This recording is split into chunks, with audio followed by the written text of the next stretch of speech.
welcome to my YouTube video.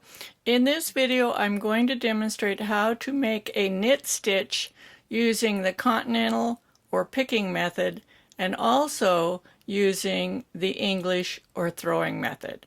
I'm going to start out by using the Continental method. In the Continental or picking method, and you'll see why it's called picking in a minute, you hold the yarn in your left hand.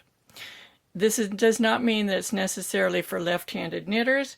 It's just you hold the yarn in your left hand just like you do when you're crocheting. If you're a crocheter, this may be the easiest way for you to learn how to knit because you're already used to holding the yarn in your left hand. So we're going to start right out with the Continental. The first stitch is the working yarn is attached to the left needle, so it's a little bit different than the rest of the stitches, and I'll show you in a minute. But in the Continental method, you're going to hold the yarn in your left hand. Now, how you hold it is up to you. You can hold it like this, you can hold it like this, you can hold it like this, you can hold it like this. I wrap it around my little finger once, and then over these two fingers.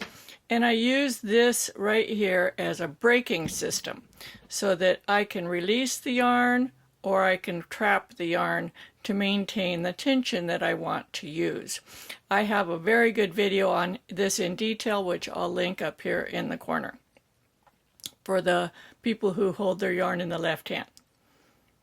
Let's do that again. Little finger over these two. The distance between your finger and the needle doesn't really matter. You can have your finger up close or way far away. It's however you feel comfortable. So you make the first stitch and you have to help it a little bit because the yarn is coming from the left needle. Now the yarn is coming from the right needle. I use my second finger and that keeps this stitch from flying off the tip of the needle, and I work on my tip, so it's important to hold it in place. I use this finger to hold this stitch on the tip of this needle. So my first finger on my right hand is maintaining control of this stitch. My second finger on this hand is maintaining control of this. Then I place the working yarn between my second finger and the tip of the left needle. I just slide it right down in there using this needle to move it.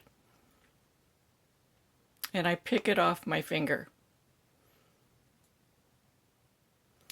I bring the yarn down between the left needle and my second finger. With the right needle, I pick it off. If you're a crocheter, this is just like picking up a crochet stitch, only you're using a knitting needle instead.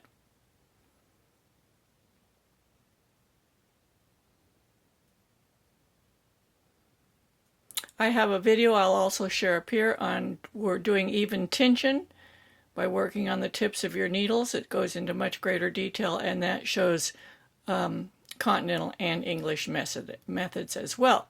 You know, Continental and picking are the same thing. It's just two different words for the same method, and English and throwing are the same method. Now let's switch to the English. I'm going to move my yarn to the right.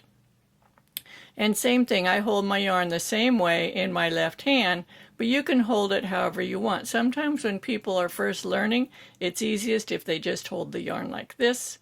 You can hold it like this. You can hold it like this. Some people hold it like this. It doesn't matter as long as your stitches are uniform in tension. So now the yarn is in my right hand. I put the right needle in the same as before, but I take my right hand and throw the yarn counterclockwise around the needle.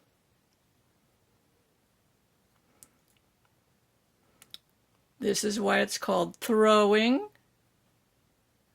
Counterclockwise, as if you point the tip of the needle toward you, the yarn is going around it counterclockwise. And again, I work on the tips of my needles. And notice that with this particular throwing method, you actually let go of the right needle to throw. When you're working at the beginning of the row, when you just have no stitches or one or two stitches, what I do, I don't let go of the needle because it'll fall out.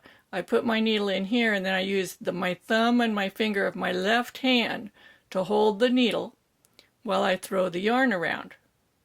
That keeps the needle from falling out. The next video that I'm going to have that you can follow along, which will also be linked up here, is on how to work the purl stitch, both Continental and English. And in that video, I'll explain why they're called Continental and English. So I hope to see you back for that video. I hope you enjoyed this one. If you do, please subscribe to my YouTube channel.